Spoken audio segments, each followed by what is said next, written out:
there was this region of an empire that wanted to become independent. They wanted to separate from the kingdom. Despite the fact that that region was prosperous, rich, and wealthy due to the stern rule of the king.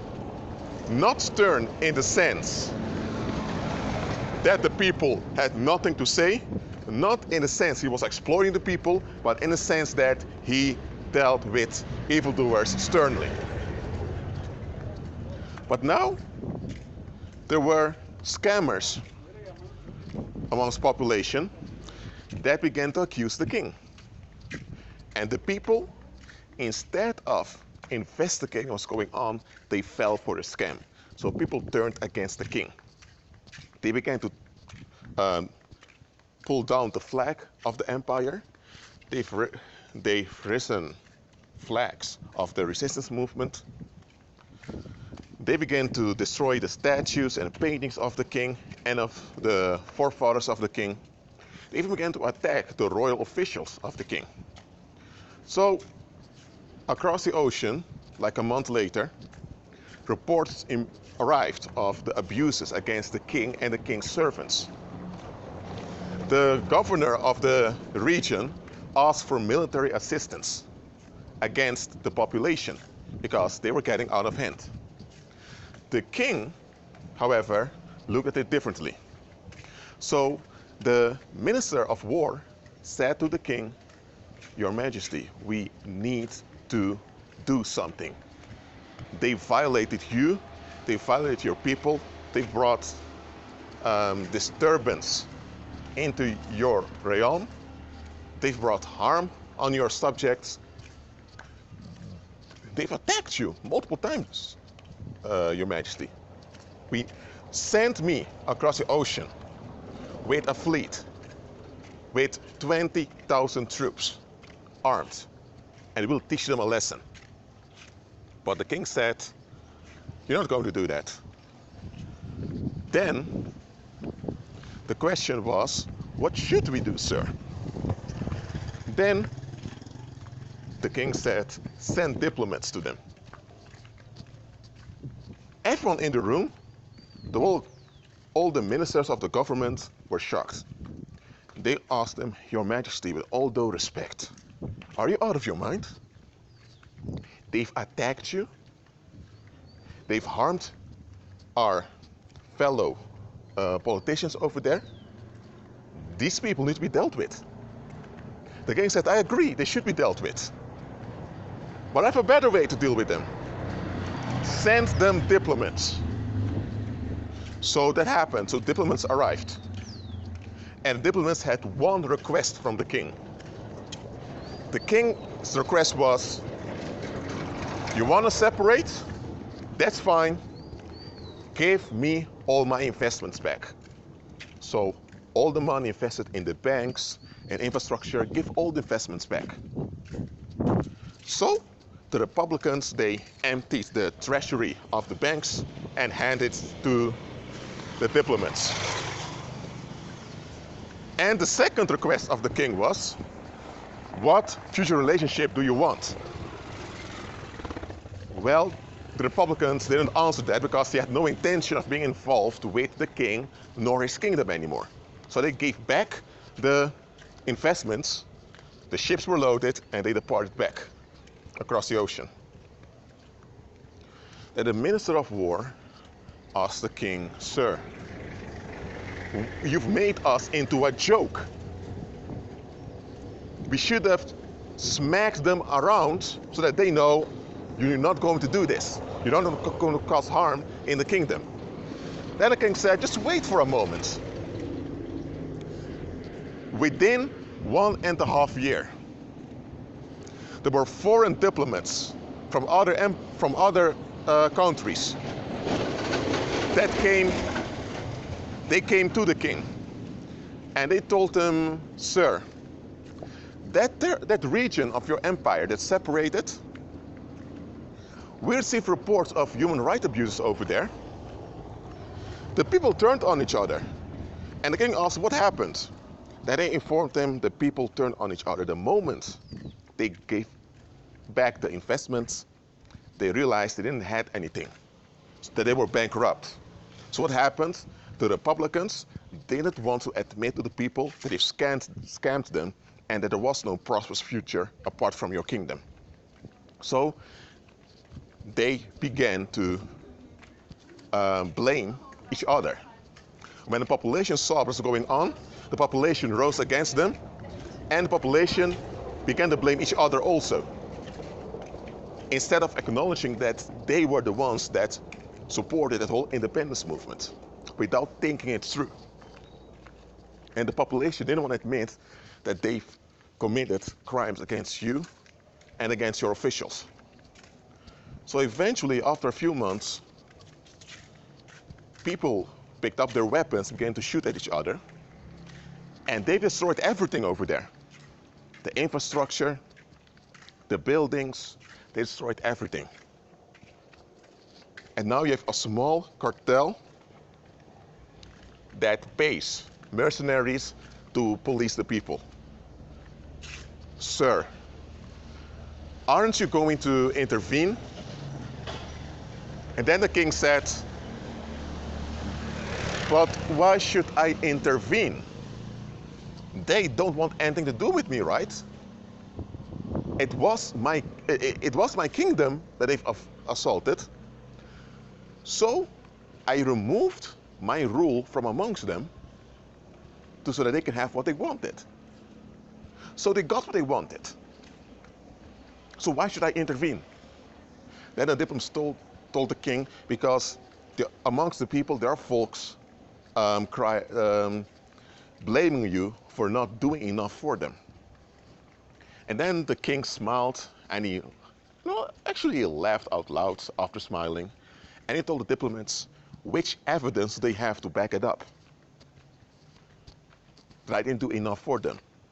When they were part of my rule, they were prosperous, they were safe, there were no pirates attacking them, there was almost no crime amongst them.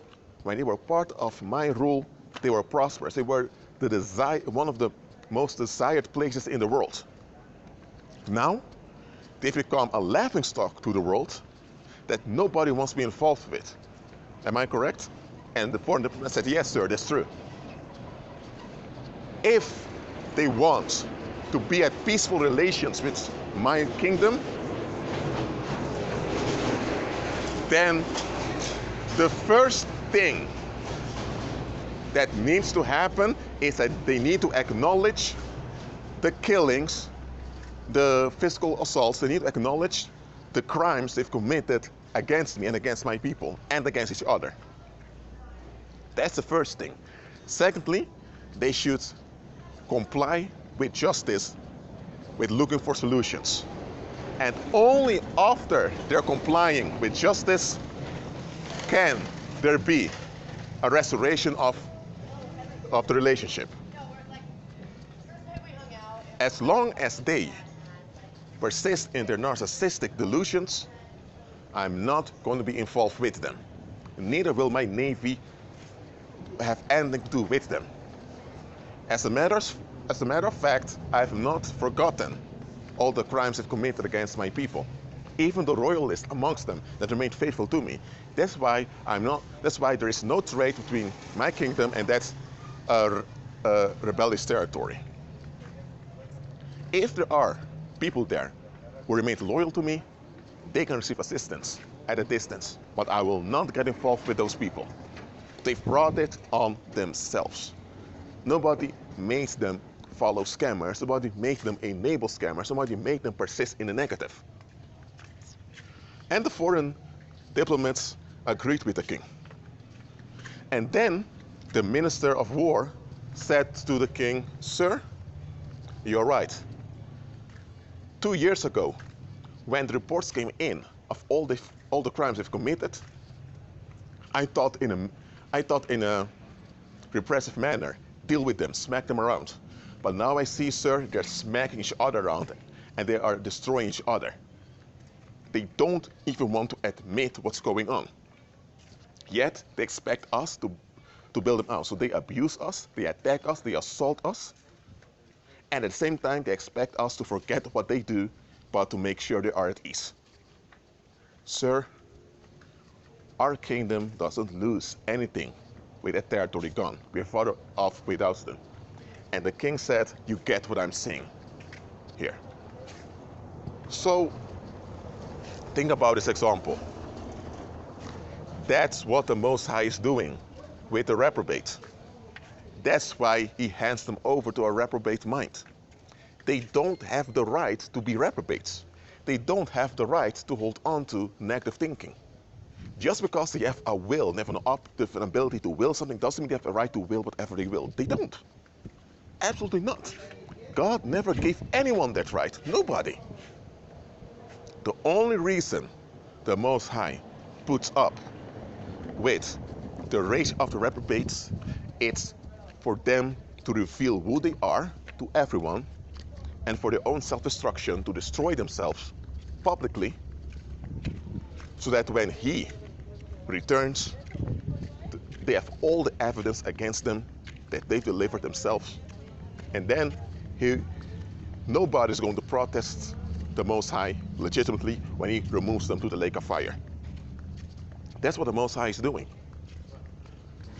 Meanwhile, believers have the full right to enforce righteous judgment on the reprobate. We should. Okay? This whole teaching of church of free will, people can will what they will. No. It's not true. However, when reprobates fight to remain in their negative state, believers shake off their negativity from them and they continue in safety. Because the reprobate, because they don't want to face reality, they don't want to face their own self-destruction, so now they want to take it out on everyone so that everyone's destroyed so they are at peace. Those beings blackmail everyone to participate in their misery. And if you refuse to participate in their misery, they will explode. Think about it from another perspective. Let's say that you have an individual that carries a contagious sickness. He has an infectious disease. And the disease is infectious that he can affect others with it. And the disease is deadly. So the mayor tells him, go to the hospital and get treatment. But the guy doesn't go. And then there are people saying to the mayor, leave him alone. It's his choice. Don't force it on him. You're raping him with your ideals. And then the mayor told him, I'm not raping him with my ideals. I'm the mayor here, and the people ought to be safe, and this guy willingly endangers the people. He's endangering you. He has something that's dangerous with him, and he is preserving the danger at your expense. This needs to stop. But people were saying, leave the guy alone, stop forcing your things down his throat. Okay. A month later, 80 people died of this infectious disease. And that reprobate was still roaming around. They didn't want the mayor to enforce justice by forcing that sick man to comply. But now that sick man, or let's say that reprobate, forced his sickness down other people's throats, and those people died. So he blackmailed the community onto death. And that is what the reprobates do. They will blackmail everyone around them onto death. Yet, in the world, they are tolerated, but when you come with righteous judgment, they want to devour you. Okay, hold on. So understand that God, it's not, let me tell this. Some people think that God is inactive. He's not doing anything against the violence of the reprobates. That's not true. God already dealt with the filth of the reprobates at Calvary. And that victory is now working out throughout human history. And in this victory, the reprobate are offended that God won. Of course God will win because he's a God. So now, because they can't win from Christ, they will blackmail everyone else to become just like them so that they are relieved. Because if others forfeit their negative ways and embrace Christ, they're left alone with their misery. So now they want others in their misery too. That's what they do. You can see this pattern over and over again. So God is not leaving the reprobate alone for them to spread their filth. No. Contrary to the example I gave before, the whole heaven and earth belongs to God. So God will never, ever hand over part of his domain to the reprobate. He will not, because even the lake of fire belongs to the Most High. So it goes like this. The reprobate, they are spreading filth around because they can never win. The Most High tolerates it, and he expects his people to endure the violence victoriously. The Most High does not expect you to put up with the violence to be destroyed. He expects you to endure it victoriously. Meanwhile, the reprobate destroy themselves, and eventually Christ will return and his justice will be enforced everywhere. And then there is no tolerance anymore. And then there will be absolute rage amongst the reprobates.